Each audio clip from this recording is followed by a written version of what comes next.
Morning all of you. Online class में आप सभी का स्वागत है। संदेह का भावार्थ हमने पिछले लेक्चर में पढ़ा था। अब हम देखेंगे संदेह के प्रश्नोत्तर। तो इसमें सेकंड कोटेशन है, प्रतिमा का शांत गंभीर मुख और भी प्रसन्न हो रहा था, किंतु राम निहाल उधर देखकर भी न था। इसमें क नंबर का है, प्रतिमा किस महापुरुष की थी, उसकी छवि किस प्रकार की थी, वह अधिक प्रसन्न क्यों हो रही थी। तो आंसर है, प्रतिमा गौतम बुद्ध की थी। बुद्ध की प्रतिमा सुंदर थी और वह ध्यान मग्न थी। उसकी आंखें धूप से चौंधियाती न थी। खिड़की में धूप आकर अपना उज्ज्वल आलोक खंड वह छोटा सा दर्पण बुद्ध की सुंदर प्रतिमा को अर्पण कर रहा था, जिससे प्रतिमा का शांत गंभीर मुख और भी प्रसन्न हो रहा था। ख नंबर, राम निहाल कौन था, संक्षिप्त परिचय देते हुए उसकी मानसिक स्थिति के विषय में लिखो। तो आंसर है, राम निहाल एक महत्वाकांक्षी व्यक्ति था। अपनी कल्पनाओं को साकार करने वह जगह जगह घूमता रहता था। उसका कोई स्थायी निवास न था। उसका चरित्र मानसिक उथल पुथल से युक्त था। उसे यह संदेह था कि मनोरमा के मन में उसके प्रति कोमल भावनाएं हैं, परंतु वह श्यामा से प्रेम करता है। वह अपने आप को कायर के समान समझ बैठा था और श्यामा के घर को त्याग कर जा रहा था। ग नंबर देखेंगे हम। इस व्यक्ति ने हाथ में क्या पकड़ कर रखा था, उन्हें देखने से वह क्यों बच रहा था। तो आंसर है, इस व्यक्ति ने हाथ में एक कागजों का बंडल पकड़ रखा था, जिसे संदूक में रखने से पहले वह खोलना चाहता था। उसे उस पत्रों को पढ़ने की इच्छा थी, फिर भी न जाने क्यों हिचक रहा था और अपने आप को मना कर रहा था। घ नंबर देखेंगे, कमरे में किसके कहने पर किस व्यक्ति का आगमन हुआ, उसने क्या दृश्य देखा और क्या प्रश्न किया। तो आंसर है, कमरे में किशोरी के कहने पर श्यामा का आगमन हुआ। उसने राम निहाल को आंसू बहाते हुए देखा और सामान बांधते हुए देखा। श्यामा ने प्रश्न किया कि निहाल बाबू, क्या बात है, कुछ सुनूं भी, ऐसे ही क्यों दुखी हो रहे हो, क्या हमसे कुछ अपराध हुआ। कोटेशन 3, मेरा संदूक और यह थोड़ा सा सामान जो मेरे उत्तराधिकारी का अंश था, अपनी पीठ पर लादे घूमता हूँ। इसमें है क नंबर, वक्ता कौन है और उससे वार्तालाप कर रहा है, वह श्रोता से क्यों प्रभावित है। तो आंसर है, वक्ता निहाल बाबू है और वे श्यामा से वार्तालाप कर रहे हैं। निहाल बाबू श्यामा से प्रभावित है, क्योंकि श्यामा का कठोर व्रत विधवापन का आदर्श देखकर उसके मन में विश्वास हुआ कि मनुष्य अपनी वासनाओं का दमन कर सकता है, परंतु किसी का सहारा दृढ़ है। ख नंबर देखेंगे इसी में, इस व्यक्ति ने अपनी पूर्व की नौकरी के विषय में क्या जानकारी दी। तो आंसर है, राम निहाल एक जगह पर नौकरी न कर पाता था। वह पहले व्यवसाय करता था, फिर उसने ब्रज किशोर के यहाँ नौकरी करना शुरू किया। उधर भी वह सफल न हुआ। वह दूसरे शहरों में भी जाकर नौकरी करता, पर वहाँ भी उसे सफलता न मिली। अब वह श्यामा के घर पर पनाह ले रहा है। आगे ग नंबर देखेंगे, मैंने घर पाया इस वाक्य का प्रयोग वक्ता ने किस भावना से प्रेरित होकर किया है, स्पष्ट करो। तो आंसर है मैंने घर पाया। इस वाक्य का प्रयोग वक्ता ने गृहहीन की भावना से प्रेरित होकर किया है। वह कहते हैं कि भारत के भिन्न भिन्न प्रदेशों में छोटा मोटा व्यवसाय, नौकरी और पेट भरने की सुविधाओं को खोजता हुआ जब श्यामा के घर आया तो उसे विश्वास हुआ कि उसने एक घर पाया है। वह संसार को जानने लगा। घ नंबर, इस व्यक्ति ने अपने जीवन की तुलना किसके साथ की है और क्यों? आंसर है इस व्यक्ति ने अपने जीवन की तुलना बालकों से की है जो श्यामा के सामने हंसते, खेलते, लड़ते और श्यामा ने उस देह प्रतिमाएं को श्रृंगार से सजाकर हृदय की कोठरी में रखकर मंदिर बना दिया है। किंतु राम निहाल को वह कहाँ मिलता, क्योंकि वह गृहहीन जो ठहरा। आगे कोटेशन देखेंगे 4 नंबर का। मैं तुमको अपना शुभचिंतक मित्र और रक्षक समझता हूँ, फिर तुमसे न कहूँगा तो यह भार कब तक ढोता रहूँगा। यह चैत्र है ना? हाँ ठीक, कार्तिक की पूर्णिमा थी। इसमें क नंबर है मैं कौन व्यक्ति है, तुमको सर्वनाम किस व्यक्ति के लिए प्रयुक्त हुआ है, इनका परस्पर क्या संबंध है। तो आंसर है मैं राम निहाल बाबू के लिए हुआ है। तुमको सर्वनाम से श्यामा को प्रयुक्त किया गया है। श्यामा एक विधवा और आदर्श स्त्री है जो अपने घर में असहाय दीनहीन व्यक्ति को शरण देती है और देख रेख करती है। राम निहाल बाबू श्यामा के घर ठहरने के लिए आए थे। राम निहाल को वह अपने घर में आश्रय देती है और वह राम निहाल को अपना भाई जैसा समझती है। ख नंबर देखेंगे वक्ता की चारित्रिक विशेषताओं का उल्लेख कीजिए। यहाँ पर दिया है इस आंसर में सेमेस 2 का ख। यह आपके पेज नंबर वर्कबुक में पेज नंबर 83 पर दिया है राम निहाल। मैं पढ़ देती हूँ। अगर आपको सेमेस करना हो तो सेमेस कर सकते हो और लिखना है तो आप लिख भी सकते हो। राम निहाल एक महत्वाकांक्षी व्यक्ति था। अपनी कल्पनाओं को साकार करने के लिए वह स्थान स्थान पर घूमता रहा, कभी व्यवसाय करता और कभी नौकरी। इसी कारण उसका कोई स्थायी निवास भी न था। इसके पास एक सिंदूक और सीमित सामान थे। अपने स्थानों पर भटकने के पश्चात उसे श्यामा नामक एक विधवा स्त्री के घर आश्रय मिला। यहाँ उसके घर का सा वातावरण मिला। राम निहाल ने श्यामा में सच्चे हितैषी, मित्र एवं संरक्षक की छवि देखी। कहानी में राम निहाल की मन स्थिति को प्रकट किया गया है।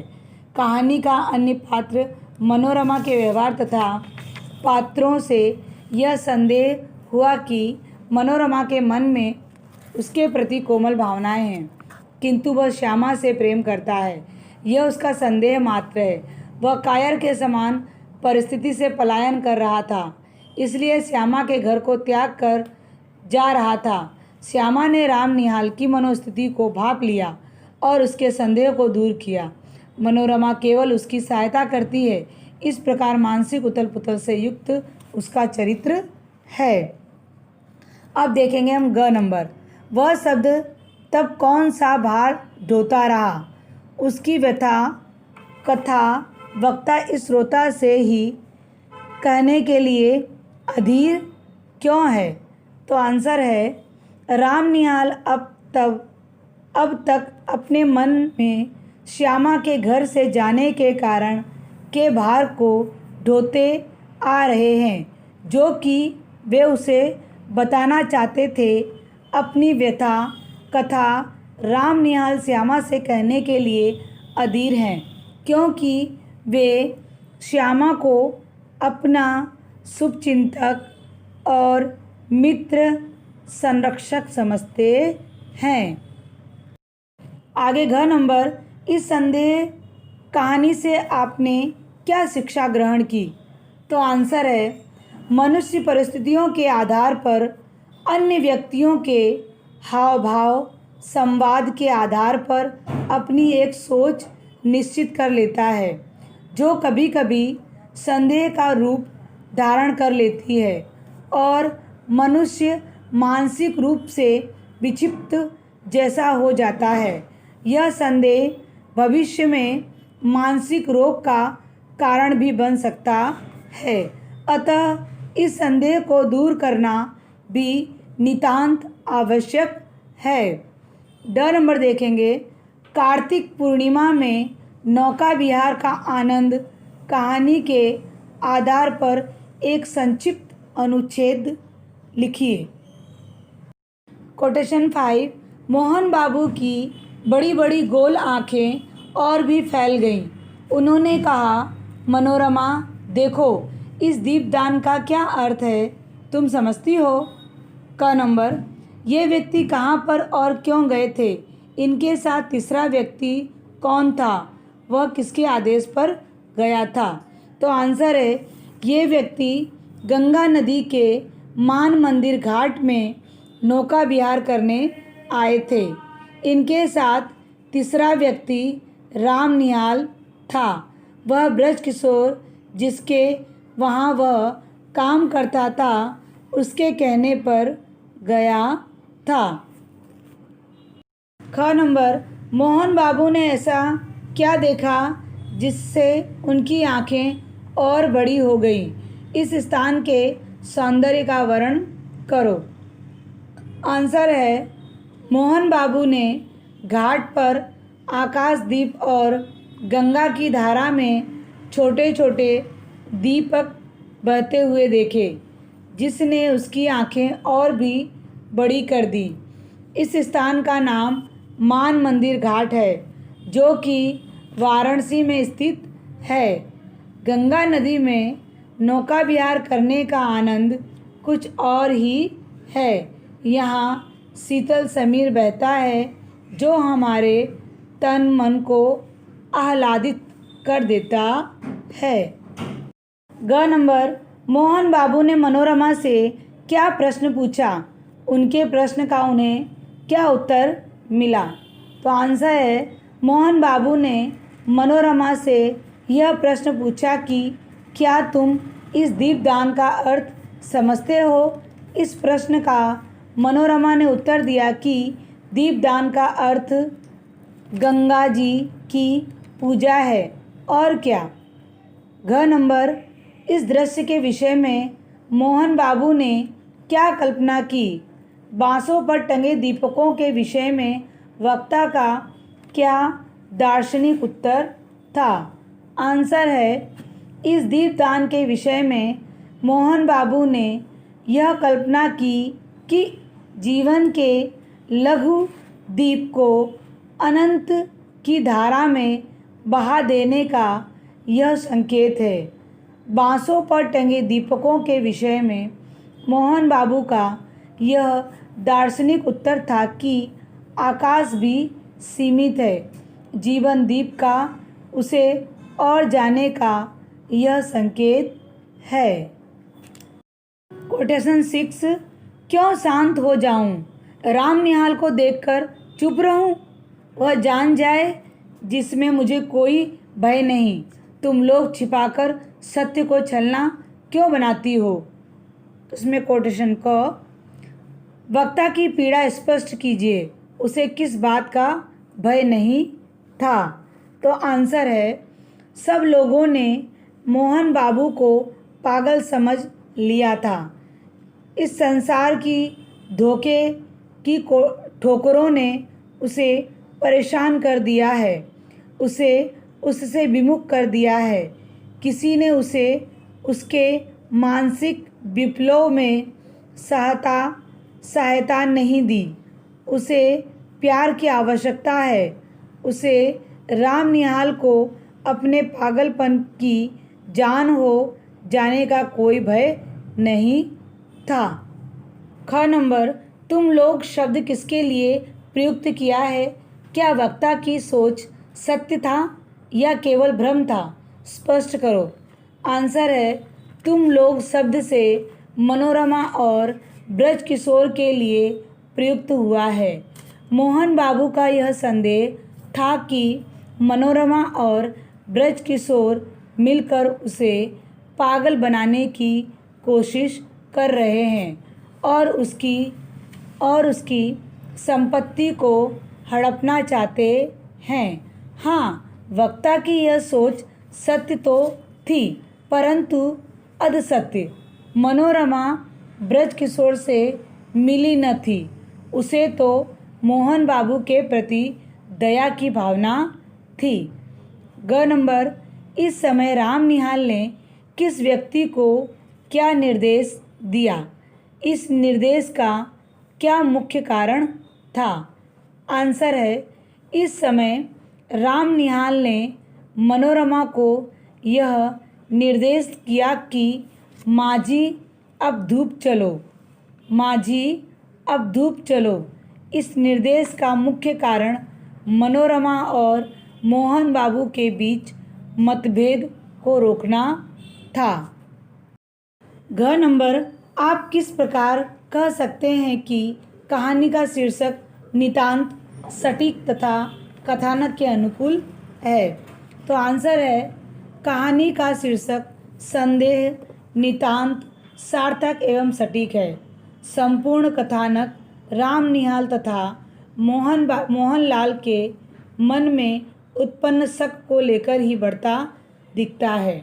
राम निहाल को संदेह है कि मनोरमा उस पर मुग्ध है तथा वह स्वयं श्यामा पर दूसरी ओर मोहन बाबू यह मान बैठे हैं कि ब्रज किशोर उनकी संपत्ति पर अधिकार करना चाहते हैं, जिसमें उसकी पत्नी का चोरी छिपे संयोग है। यह संदेह ही है जिस कारण उनके विचारों में असंतुलन की स्थिति पैदा होती है। अंत में श्यामा इस संदेह का निराकरण करती हैं। नोटेशन 7, मैं चुप था। घाट पर बजरा लगा। फिर वह युवती मेरा हाथ पकड़कर पेड़ी पर से संभलते हुए नीचे उतरी। मैंने एक बार न जाने क्यों धृष्टता से मन में सोचा कि मैं धन्य हूँ। इसमें क नंबर, किस घाट पर बजरा लगा? युवती ने राम निहाल का हाथ क्यों पकड़ा? राम निहाल ने स्वयं को धन्य क्यों समझा? तो आंसर है, मान मंदिर घाट पर बजरा लगा। बजरा अर्थात वहाँ पर जो मेला वेला लगा था उसे कहते हैं बजरा, कि बजरा लगा जिसमें लोग दीपदान करते हैं वहाँ पर और खूब बहुत सारे लोग वहाँ पर उपस्थित होते हैं। तो बजरा लगा। मनोरमा ने राम निहाल का हाथ पेड़ी पर से संभल कर नीचे उतरने के लिए पकड़ा। राम निहाल ने स्वयं को धन्य इसलिए समझा क्योंकि मनोरमा राम निहाल का आश्रय पाने के लिए व्याकुल हो गई थी और राम निहाल को लग रहा था कि वह उससे प्रेम करती है, परंतु यह सत्य न था। ख नंबर, युवती कौन थी? उसका चरित्र चित्रण कीजिए। तो आंसर है, युवती मनोरमा थी। मनोरमा रूपवती तथा आकर्षक व्यक्तित्व की धनी स्त्री है। वह मोहन बाबू की पत्नी है। वह अपने पति की मानसिक स्थिति को लेकर परेशान है। उसकी यह इच्छा थी कि उसके प्रति उसके पति द्वारा पालित संदेह दूर हो जाए तथा पूर्ण रूप से स्वस्थ हो जाए। वह अपने पति से प्रेम करती है। वह राम निहाल को पत्र लिखकर ब्रज किशोर से अपने पति की रक्षा करने की प्रार्थना करती है। ग नंबर देखेंगे। आप देखते हैं ना, इस वाक्य का प्रयोग युवती के द्वारा कहानी में अनेक बार किया गया है। इसका कारण स्पष्ट करो। फिर से क्वेश्चन, आप देखते हैं ना, इस वाक्य का प्रयोग युवती के द्वारा कहानी में अनेक बार किया गया है। इसका कारण स्पष्ट करो। तो आंसर है, इसका यह कारण है कि मनोरमा अपने पति की स्थिति को व्यक्त करना चाहती है। राम निहाल को ऐसा लग रहा था कि मानो उससे प्रार्थना कर रही हो कि कुछ मत देखो, उसका व्यंग उपहास देखने की वस्तु नहीं है। घ नंबर, युवती पर क्या विपत्ति टूट पड़ी थी? वह राम निहाल से किस प्रकार की सहायता चाहती थी?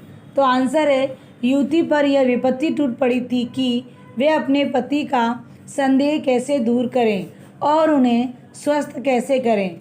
वह राम निहाल से अपने पति के संदेह को दूर करने की सहायता चाहती थी। इसके कारण वे बार बार उसे पत्र लिखकर बुलाने का प्रयत्न करती थी। और आंसर में यह भी आ सकता है कि उनके ऊपर विपत्ति टूट पड़ी थी क्योंकि उनके पति उन पर संदेह करते थे और ब्रज किशोर के साथ मिलकर उनकी पत्नी उनके संपत्ति को हड़पना चाहती है। इस वजह से वह राम निहाल को पत्र लिखती है कि तुम ब्रज किशोर से या ब्रज किशोर के चंगुल से हम दोनों को छुड़ाने का प्रयत्न करो तथा मेरे पति का संदेह भी दूर करो। इसलिए वह बार बार राम निहाल को पत्र लिखकर बुलाने का प्रयत्न करती थी। ऐसा भी आ सकता है। ठीक है, चलिए आगे। ड नंबर, यह कहानी मूलतः कौन किस व्यक्ति को सुना रहा था? कहानी सुनाने की स्थिति क्यों उत्पन्न हो गई थी? तो आंसर है, यह कहानी मूलतः राम निहाल श्यामा को सुना रहा था। कहानी सुनने की स्थिति उत्पन्न हो गई क्योंकि जब राम निहाल अपना सामान बांधकर श्यामा के घर से जा रहा था तो श्यामा ने उसका कारण जानना चाहा। कोटेशन 8, मन के विनोद के लिए तुमने अच्छा साधन जुटाया है, तभी कायरों की भांति यहाँ से बोरियां बांधकर लेकर भागने की तैयारी कर ली है। इसका क नंबर क्वेश्चन, वक्ता कौन है, उसका संक्षिप्त परिचय दीजिए। तो आंसर है, वक्ता श्यामा है। श्यामा एक विधवा एवं आदर्श स्त्री है। उसने अपने घर में असहाय दीनहीन बच्चों को शरण दी है तथा उनकी देखरेख करती है। राम निहाल को वह अपने घर में आश्रय देती है, उसे अपना भाई जैसा ही समझती है। वह राम निहाल की संरक्षक बनके उसके भ्रम को दूर करती है जो भ्रम मनोरमा तथा श्यामा को लेकर पाल रखा था। ख नंबर है, वक्ता ने किसके समक्ष अपने ये उद्गार प्रकट किए हैं? श्रोता ने अपने मनोविनोद के लिए क्या साधन जुटाया था? स्पष्ट करो। वक्ता ने राम निहाल के समक्ष अपने ये उद्गार प्रकट किए कि श्रोता ने अपने मनोविनोद के लिए संदेह अपने मन में जुटाया था कि मनोरमा उससे प्यार करती है और वह श्यामा से। श्यामा कहती है कि मन को बहलाने का उपाय अच्छा है और इसलिए यहाँ से अपना सामान बांधकर जा रहे हो। ग नंबर, कायर व्यक्तियों का स्वभाव किस प्रकार का होता है? वक्ता ने श्रोता को कायर क्यों कहा? आंसर है, कायर व्यक्ति कुछ भी नहीं कर सकते और एक जगह से दूसरी जगह घूमते रहते हैं। वक्ता ने श्रोता को कायर इसलिए कहा क्योंकि राम निहाल कायरों की भांति या कायरों की तरह सामान बांधकर मनोरमा के पास जाने की तैयारी कर रहा था। घ नंबर, वक्ता के कथन की श्रोता पर क्या प्रतिक्रिया हुई? श्रोता ने अपनी भूल का किस प्रकार प्रायश्चित किया होगा? अपनी कल्पना से उत्तर दीजिए। तो आंसर है, यह प्रतिक्रिया हुई कि राम निहाल हतबुद्धि से श्यामा पर ध्यान से देखने लगे, जैसे उसे कहीं भागने की राह न हो। श्रोता ने अपनी भूल का प्रायश्चित श्यामा और मनोरमा के साथ बातचीत करके और क्षमा मांगते हुए किया होगा। क्वेश्चन 9। हाँ, एक दुखिया स्त्री तुमको अपनी सहायता के लिए बुला रही है, जाओ उसकी सहायता करके लौट आओ। इसमें कौन नंबर है? वक्ता किस व्यक्ति को समझा रहा है? श्रोता का इस व्यक्ति पर अटूट आस्था और विश्वास क्यों है? तो आंसर है, मनोरमा राम निहाल बाबू को समझा रही है। श्रोता का इस व्यक्ति पर अटूट आस्था और विश्वास इसलिए है कि वे उसकी शुभचिंतक, मित्र और संरक्षक समझता है। ख नंबर देखेंगे, दुखिया स्त्री कौन है, उसका परिचय दो। उसने किसे किस स्थान पर बुलाया? यहाँ पर देखिए कि दुखिया स्त्री कौन है, तो मनोरमा। उसका परिचय सेमेस 7 के ख में है, जो मैं अभी आपको पढ़कर सुनाऊंगी, और आपकी वर्क बुक में भी है, जो 84 पेज पर है। ठीक है। फिर उसने किसे किस स्थान पर बुलाया है, तो यहाँ पर वह भी वहाँ पर यहाँ लिखा हुआ है वह। ठीक है। तो हम आंसर बोलेंगे, दुखिया स्त्री मनोरमा थी। अब उसका परिचय हम 84 नंबर पेज पर देखेंगे। मनोरमा रूपवती तथा आकर्षण व्यक्ति की धनी स्त्री है। वह मोहन बाबू की पत्नी है, सच्ची चरित्र वाली है।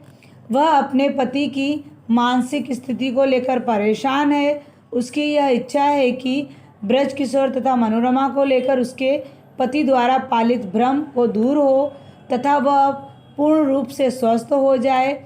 वह अपने पति से प्रेम करती है तथा उसका हित ही चाहती है। वह समय के लिए राम निहाल भी उसके रूप माधुर्य पर मुग्ध हो जाता है। उसके संवाद, हाव भाव तथा पत्रों से वह समझता है कि मनोरमा उससे प्रेम करती है, वास्तविक उससे परे है। भारतीय नारी का रूप ही उसके चरित्र में प्रतिबिंबित होता हुआ है। इसलिए वह राम निहाल को पत्र लिखकर ब्रज किशोर को अपने व अपने पति की रक्षा की प्रार्थना करती है और उसने राम निहाल को अपने घर मोहन बाबू के संदेह को दूर करने के लिए बुलाया था। ग नंबर, इस स्त्री के दुख का क्या कारण था? वह किस प्रकार की सहायता प्राप्त करने की इच्छुक थी? इस सहायता को श्रोता ने किस अन्य रूप में समझा था? तो आंसर है, इस स्त्री के दुख का कारण उसके मानसिक पीड़ित पति मोहन बाबू थे। वह राम निहाल से अपने पति के रोग को दूर करने की सहायता प्राप्त करने की इच्छुक थी। इस सहायता को श्रोता ने ब्रज किशोर की चालाकियों से मनोरमा और उसके पति की रक्षा करना समझता था। घ नंबर, वक्ता ने अपना अधिकार प्रदर्शित करते हुए श्रोता को आदेशात्मक स्वर में क्या कहा? श्रोता की क्या प्रतिक्रिया हुई? तो आंसर है कि राम निहाल बाबू, प्यार करना बड़ा कठिन है। तुम इस खेल को नहीं जानते। इसके चक्कर में पड़ना भी मत। एक दुखिया स्त्री तुम्हें सहायता के लिए बुला रही है, जाओ उसकी सहायता करो और लौट आओ। तुम्हारा सामान यहीं रहेगा। उठो, नहा धो लो। जो ट्रेन मिले उससे पटना जाकर मनोरमा और उसके पति की रक्षा करो। यह तुम्हारा भ्रम था, संदेह था। राम निहाल धीरे से उठकर नहाने चला जाता है। यहाँ पर हमारे संदेह के प्रश्नोत्तर भी पूरे हुए। इसी के साथ मैं अपनी वाणी को विराम देती हूँ। अस्तु, धन्यवाद।